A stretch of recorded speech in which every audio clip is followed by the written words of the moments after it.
Hi, everyone. This is Rob Roy. We just finished the live U.S. market update over on the Hub Financial channel. You are watching it here on the EWO channel, and you're watching the recording. If you would like to see this live, go over to the Hub Financial channel and register there. Hit subscribe. You'll be notified immediately when one of these live broadcasts or when the posting occurs. We talked the markets. We talked about what was going on with the debt ceiling talks in Washington, even the fact that the Republicans had walked out of the meetings today. So we had a lot of chatter there. We introduced some new stocks. So if you have a particular stock that you would like to look at, remember that you can go to the chapter feature. Other than that, enjoy the market update. Look forward to talking again soon. Take care, everybody. Ask about the markets, and yeah, let's talk about that.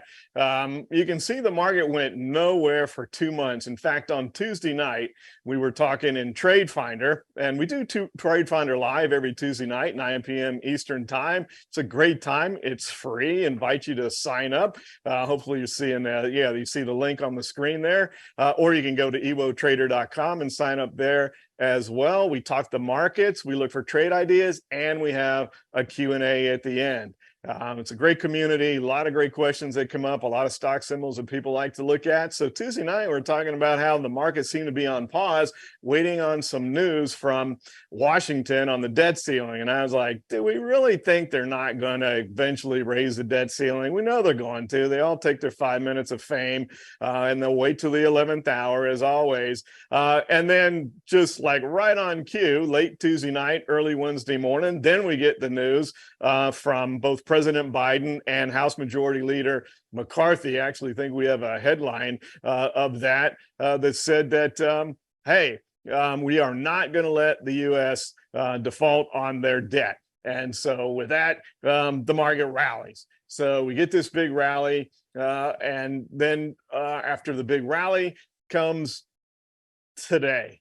So here's the two moves today. Now, what is different than what we talked about last week is when we take a look at this chart, and I turn the Elliott Wave pattern on because everybody knows for quite a while now there's been no qualified 5-wave Elliott Wave pattern. There is now, but look how small it is. We only had a 38.2% correction on the wave 4, and then we move up to the wave 5 target, and it's not that far away. We have some resistance at 420. 410 was a very important level, and then we didn't break that yet. But today was pretty interesting because we followed through with that move up to 420. Looked like we were going to have another decent day today, and we have this Q&A. It was an interview with Bernanke. Was there with Chairman Powell. So that was pretty wild, having Chairman Powell and Bernanke sitting there, and it was a love fest between the two, going back and forth. And then I thought it was interesting when Bernanke, because I used to tease Bernanke when we were traveling doing our live seminars, is the fact that he's the one that really took this easy monetary policy and threw fire on it and made it massively injection of liquidity. And Bernanke said Greenspan started it, and I thought, you got to be kidding me. Greenspan was like 3%. So there was this gradual growth. They used to show the chart of the money supply, this gradual growth in money supply. But Bernanke's the one that turned it vertical, but he kind of tried to turn the blame over back to Greenspan. I thought that was hilarious. So they're talking. The market looks like, hey, you can see where the open is. Perhaps we're going to break above 420, maybe go up and see if we can hit that wave 5 tap box, which is the time and price projection. So based on this small correction in the wave 4, a little bit of a move to the wave 5. And as they're talking, all of a sudden the market reverses. And I think there was probably a tiny moment where people were wondering, is this in reaction to Powell and Bernanke talking? But then we get the news, the breaking news headline, that the Republicans have walked out of the debt ceiling talks because they said the Democrats are being unreasonable. Now, I want to be very clear. We don't get political here. That's not what we're about. Everybody has their own political beliefs and political affiliations. We don't talk politics. What we do talk is how whatever the current policies are affect the markets. Our job here is to analyze the markets, not politics. But that's what happened. And as soon as that happened, it kind of squelched the rally. We didn't have a big down day today. We just finished, as you can see, a little bit off the highs, but it did kind of turn things back. And it happened to coincide with the fact that we are a little bit above the 10-day moving average. And I talked to our subscribers last night at our insiders meeting, which we do every Thursday night for our alert subscribers only, that we are a little bit above the 10-day moving average. And if we tried to break 420 today, being already a little bit overbought, it might not hold. Well, now we don't have to worry about that because the Republicans, with that news walking out, turned things down. So I think the fact that we didn't have a bigger move to the downside on that news means that everybody is kind of along the lines of, we see what you're doing. We know you're going to raise the debt ceiling. We are going to get this done at the 11th hour. My concern is at what point in time, and it may be in our lifetime, Mike, maybe, or it might be in our next generation's lifetime, but who's going to pay the price as we continue to go further and further and further in debt? So who knows? I mean, that's a discussion for another day, obviously. So that's it with the S&P breaking, trying to break above 420, got turned back with that news, which was really interesting and timely, in just a conversation. And I had to laugh at the TV between Bernanke and Powell. Powell's basically saying, or what he said in there was, the Fed, and this was kind of where things were a little positive before the news of the Republicans walking out of the debt ceiling talks. He was saying that maybe the Fed doesn't have to raise rates anymore, because if there are credit tightening conditions in the banking sector, which we all know what's been going on there, we've highlighted that in the past, that bank restriction on credit could help the Fed do their job, and maybe they won't raise rates again. The Fed Fund Futures says they're going to cut in September. Whether or not that happens or not, I don't know. I think we're going to have some awfully ugly news between now and then if that's going to occur. But the whole thing was really kind of interesting today. So I guess we can sum up the entire week with all that news that came out today. But we bounced from 410. Now we're at 420. And, I think the thing is here that if we can break 420 meaningfully, perhaps we're off to another leg to the upside. But if we come back down and we were to somehow break below 410, then I think you have to be very cautious again. So let's just look at some of the other markets real quick. I kind of talked a bit on the S&P and everything else, so you're not going to see much difference in the other markets. There is no 5-wave qualified pattern on the DIA, and we're still looking at this range here between 340 and 330. So there's support there at 330. There's resistance at 340 until the DIA breaks between one of the, look at the 10, 30, and 50-day moving averages. If you're new, welcome to watching us. But the 10-day moving average is that lime green line. The 30 is the fuchsia, and the 50-day moving average is the royal blue line. All of them at the exact same spot, right dead between support and resistance here on the diamond. So I think if you're a Dow trader, you wait, be cautious. Well, let's see which way we go from here. Well, here's the market that's been fun. Mike, is the Qs. And we have this big run to the upside here on the Qs. And what's interesting, I'm going to show the S&P or the small caps, the IWM here in a second, and then we'll talk about why this has been interesting as far as what rates have been doing. And we are overbought on the Qs. We had a big sprint to the upside as the market rallied from 410 on the SPY. Once again, overbought. So this little tick down, not a big deal today. But we are at 100% extension now on the wave 5. So we had a 50% wave 4 correction. That means 100% extension on the wave 5. That, I think, is more concerning than this little tick to the downside today. We have to look to see, are we going to get some sort of a extended wave 5? I like to look at the DMI to see, and the DMI is pretty constructive. That's the way you want the DMI to look. So it's saying, yeah, there is some strength to this breakout move. Perhaps we could go higher. I think the Qs are going to be where you want to be as the rate cuts begin. So let's look at the IWM and then we'll look at the rates. So here's the IWM and this tight range we've been talking about. Even with everything that's been going on the last few days, we haven't been able to break above 180. So 170 to 190 was the range. Now it's much tighter, as we've been talking about the last few weeks. We weren't able to get above 180, and so we're right smack in that range. So still the same. Led Zeppelin song remains the same there on IWM. So looking at the 10-year, here's what's been wild here to me is the fact that rates jumped to the upside. You would think that would have been a negative for the Qs, for the tech stocks that usually like lower rates. But we moved to the upside. You can see that we had that really nice doji today. Note that the Elliott Wave pattern has changed, and that's by design with Elliott Wave because we had this pattern. We were wondering if we were going to go up and test that 4. We did. So then we looked for a relabeling, and we're in a wave 5 to the downside. Now, to me, the fact that we're about to raise the debt ceiling, the fact that the Fed is likely going to cut rates will be the next move, argue whenever that's going to be, this year, next year, September, whatever.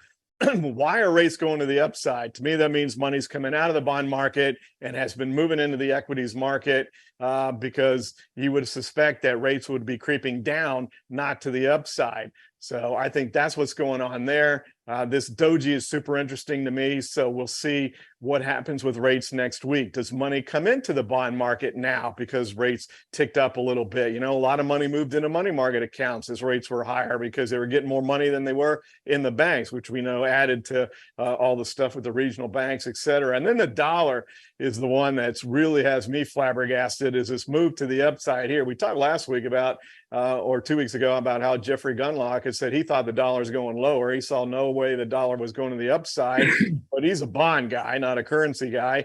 And I'm sure he's a bit shocked with this move, as am I. Raising the debt ceiling, how's that a positive for the dollar? So I don't really get why the dollar's bouncing to the upside. I think there could be something we need to be careful of. Maybe there's something nefarious going on behind the scenes that we're not aware of. Maybe we are going to have a little worse than expected recessionary data come in over this next quarter, or maybe other countries are concerned about what's going on in their own worlds. I saw a note that China is being really, really hard on the countries that they lended money to. They're giving them no quarter, if you will. They want their payments back, and a lot of countries can't pay it. So maybe there's some money hiding internationally in the dollar, but that one's blowing me away. And that's, of course, been negative for the metals. And then last but not least, as we're talking about the markets, we'll talk about the VIX. And we've noted before that we broke this support area at 18. That's where we had been for a while. You can call the line 18, 19, wherever you want in there. We broke below it, and we've just been churning here below it. We do have a very basic qualified 5-wave pattern, but as I've noted in the past, Elliott himself didn't like a corrective move unless it got to 38.2. He said, hey, 23.6 is a fib level, so the software and his algorithm labels it, but he would always say in his notes, and I've read more than just what he, you know, his own notes, not just the algorithmic stuff, you know, to watch for a 38.2% correction. So in his mind, if he were still here, I think he would say, this is more of a continued impulse of the wave 3 to the downside, then that's really a legit correction. So that would lead you to believe that perhaps at some point we'll get a little bit more of a bounce out of the VIX. But for now, it hasn't done it. And as long as it stays below 18, you got to respect that as resistance until we break above it. So I say that's constructive from a volatility standpoint until we break back above 18. So that's it. All right. Well, when we take a look at stocks of interest, and there was a chart that you actually sent in. I know you're a big person that likes to watch dividends, et cetera, and there's some stocks that are on there. If we have that chart, perhaps we can put that up, guys, so people can see. And right at the top of the list, there we go. There's one that we cannot do one of these webinars without. Like everybody talks about Nvidia. Everybody loves Nvidia. We had this trading range here. You can talk about the dividend aspect, because I'm not sure everybody is aware that they actually had a dividend. Whatever comments you want to make there. So we tested this 280 level. We broke out of the trading range. We came back. We tested it. We're rallying up. We do have an earnings report on the horizon. As I mentioned in the past, Nvidia has a high multiple. It's price for protection or perfection.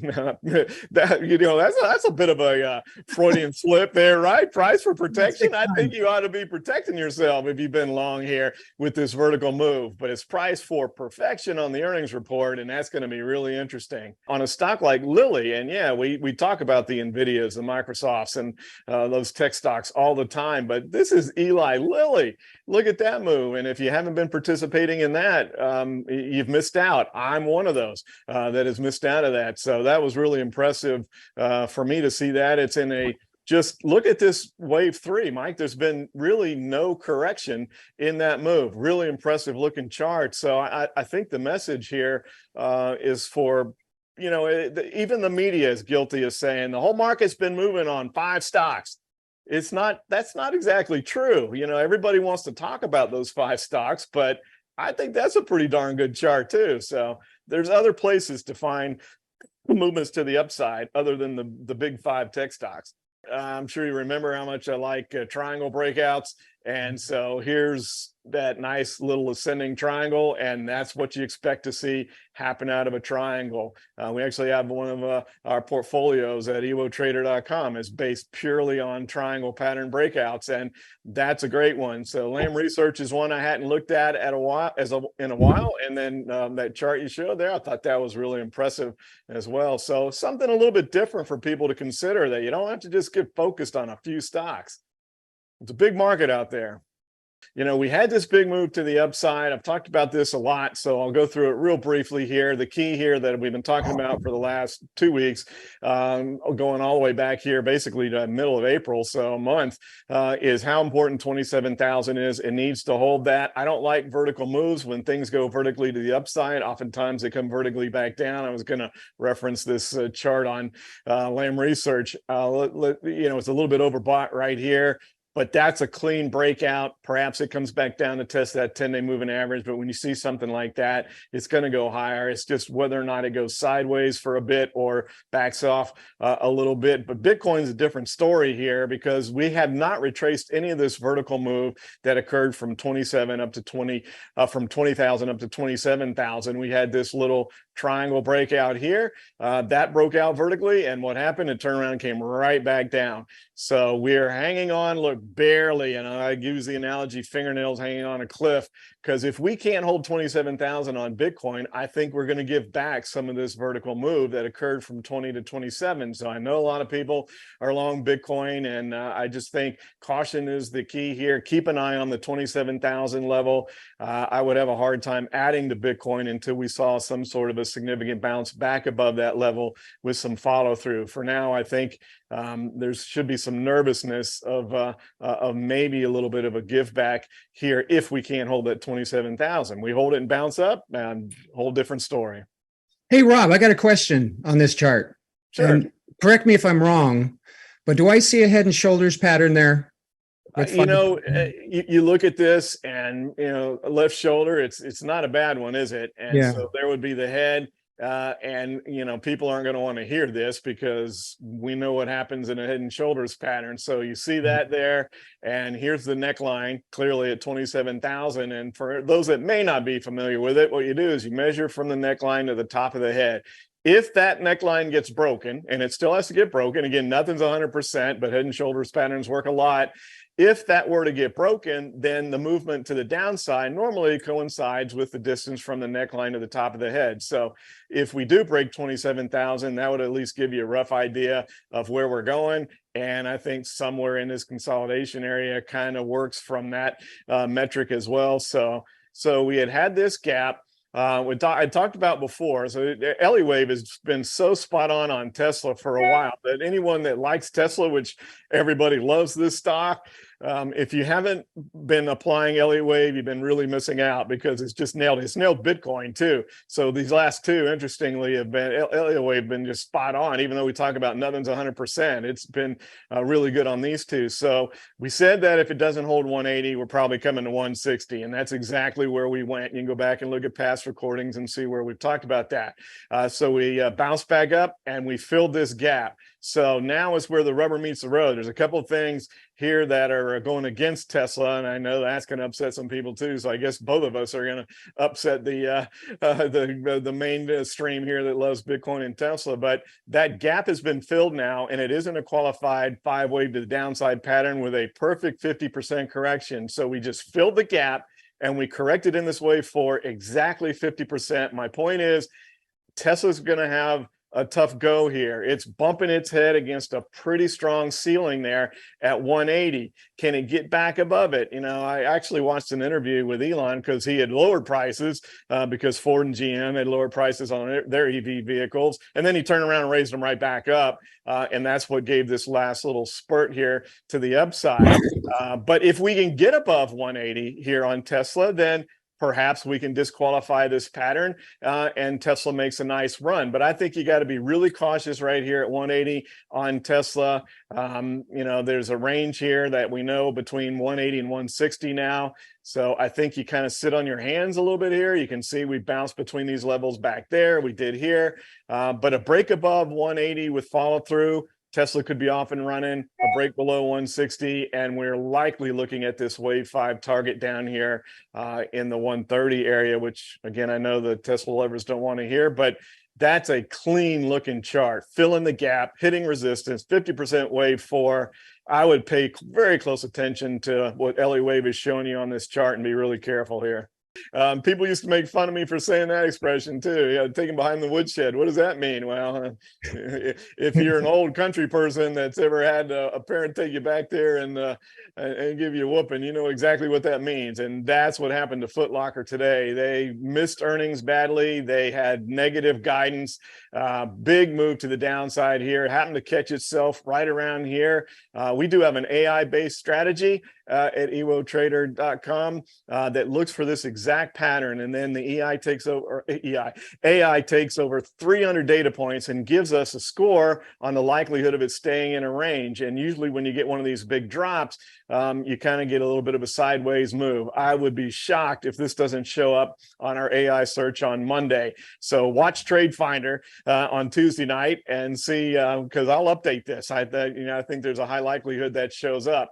We're looking for 20% moves or better to the downside, and you can see that was a 27% drop right at support. This looks like a pretty good setup for one of our AI-based trades. But yeah, you know, everybody loves Foot Locker. They were on TV. They're talking about how the Jordan brand is still strong, and they were trying to make as light of it as they could. But that was an ugly earnings report with bad guidance. So yeah, rough day for Foot Locker. Yeah, good one to call up there, Mike. If you like these recordings, I'd like to invite you to join our new TradeFinder Live, where each and every week we do a live webinar where we talk about the market, but we also go a little more in depth into the technical analysis system that we utilize to forecast where the market's likely going to go, and also to identify trading opportunities. Get your free subscription today. Take care, everybody.